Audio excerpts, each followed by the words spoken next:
राजा और उसकी तीन बेटियों की कहानी। बहुत समय पहले एक राजा था जो खुद के बारे में सोचता था कि वह बहुत ही नेक सोच, दयालु स्वभाव और दरियादिली है। उसे लगता था कि वह स्थितियों को सही से समझने, हर बात पर न्याय करने और हर विषय में उचित विचार रखने वाला व्यक्ति है। राजा की तीन बेटियां थी। एक दिन उसने अपनी बेटियों को बुलाकर कहा, मेरे पास जो भी है वो सब तुम्हारा है। तुम तीनों को मुझसे ही जीवन मिला है। मेरी इच्छानुसार ही तुम तीनों का भूत, वर्तमान और भविष्य बना हुआ है, जो आगे भी ऐसे ही बना रहेगा। मैं ही तुम तीनों का भाग्य बनाता हूँ। राजा की यह बात सुनकर उसकी दो बेटियों ने शांत मन से राजा की बात में हामी भर दी, लेकिन तीसरी बेटी ने ऐसा नहीं किया। उसने कहा, नहीं, मुझे तो नहीं लगता है कि आपके हाथों में मेरा भाग्य है। राजा यह सुनते ही गुस्से में आ गया। उसने अपनी तीसरी बेटी की कही बातों को एक चुनौती के रूप में स्वीकार किया। उसने खुद को अपनी तीसरी बेटी के सामने सही साबित करने की ठान ली और उसे जेल में बंदी बना दिया। इस वजह से राजा की तीसरी बेटी कई सालों तक जेल में ही बंद रही।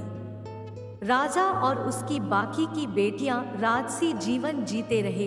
राजा मन ही मन सोचता है कि यह मेरा ही हुक्म है, जो मेरी जिद्दी बेटी जेल में कैद है। लोगों को भी यही लग रहा होगा कि राजा का ही हुक्म है, जो उसकी बेटी को ऐसा भाग्य मिला है। उसकी प्रजा के लोग भी यही सोचते थे। उन्हें लगता था कि राजा की तीसरी बेटी ने जरूर कोई गलत कार्य किया होगा, तभी उसे जेल में कैद करके रखा गया है। वरना कोई भी पिता अपनी बेटी के साथ भला ऐसा क्यों ही करेगा। राजा कभी कभी जेल में कैद अपनी तीसरी बेटी से मिलने के लिए जाता था। उसकी बेटी बहुत कमजोर हो गई थी, लेकिन अभी भी उसके विचारों में कोई बदलाव नहीं आया था। मगर राजा अपनी कमजोर होती बेटी की हालत और नहीं देख पा रहा था। एक दिन उसने अपनी तीसरी बेटी से कहा, इस तरह से तुम्हारा जिद करना मुझे बहुत गुस्सा दिलाता है। अगर तुम इसी तरह मेरी आंखों के सामने रही तो गुस्से में मैं न जाने क्या कर बैठूंगा। मैं तुम्हें मौत की सजा भी दे सकता है, लेकिन मैं एक अच्छे दिल का हूँ, इसलिए मैंने सोचा है कि तुम अब मेरे राज्य के पास के ही एक जंगल वाली जमीन पर जानवरों के साथ रहोगी। राजा ने आगे कहा, उस जंगल में सिर्फ उन्हीं लोगों को रखा जाता है जो मेरे आदेश का पालन नहीं करते। तुमने भी अपनी जिद की वजह से मेरी बात नहीं मानी, इसलिए तुम भी अब वहां मौजूद लोगों के साथ अपना पूरा जीवन काटोगी। इसके बाद तीसरी बेटी को उस जंगल की जमीन पर रहने के लिए भेज दिया गया। वहां वह फल और सब्जियां खाने और एक गुफा में रहने लगी। उसके पास पीने के लिए झरने का पानी और ठंड से बचने के लिए सिर्फ सूरज की धूप का ही सहारा था। वहाँ की खुली हवा में रहते हुए और फल फूल खाते खाते वो जल्द ही पूरी तरह से स्वस्थ हो गई। उसने वहाँ पर खेती करना भी शुरू कर दिया। गुफा को उसने घर की तरह सजा लिया था और खुशी खुशी वहीं रहती थी। एक दिन वहाँ पर एक भटकता हुआ राहगीर आ पहुँचा।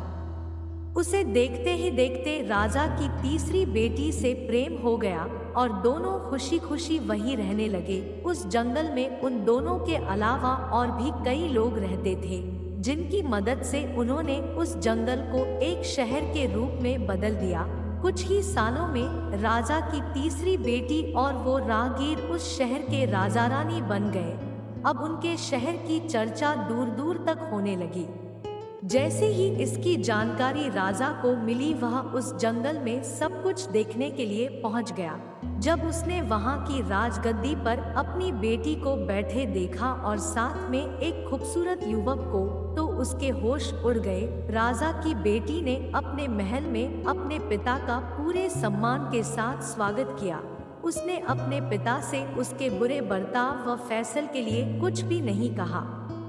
जैसे ही राजा वहां बैठा तो उसे एक आवाज सुनाई देने लगी, जो कह रही थी कि हर इंसान स्वयं ही अपना भाग्य बनाता है। कोई अन्य इंसान किसी और का भाग्य नहीं बना सकता। इसके बाद राजा को स्वयं ही अपनी गलती पर पछतावा होने लगा और उसने अपनी सभी बेटियों को अपने भाग्य से आजाद कर दिया। उसने अपनी तीनों बेटियों से कहा, भले ही तुम तीनों का भाग्य मेरे हाथों में है, लेकिन हर व्यक्ति खुद ही परिस्थितियों के अनुसार अपना भाग्य अच्छा व बुरा बना सकता है। राजा और उसकी तीन बेटियों की कहानी हमें यह सीख देती है कि कोई भी व्यक्ति किसी का भाग्य बना या बिगाड़ नहीं सकता। हमारा भाग्य स्वयं हमारे हाथों में ही होता है, जिसे हम अपनी सूझबूझ से बुरी परिस्थितियों में भी अच्छा बना सकते हैं।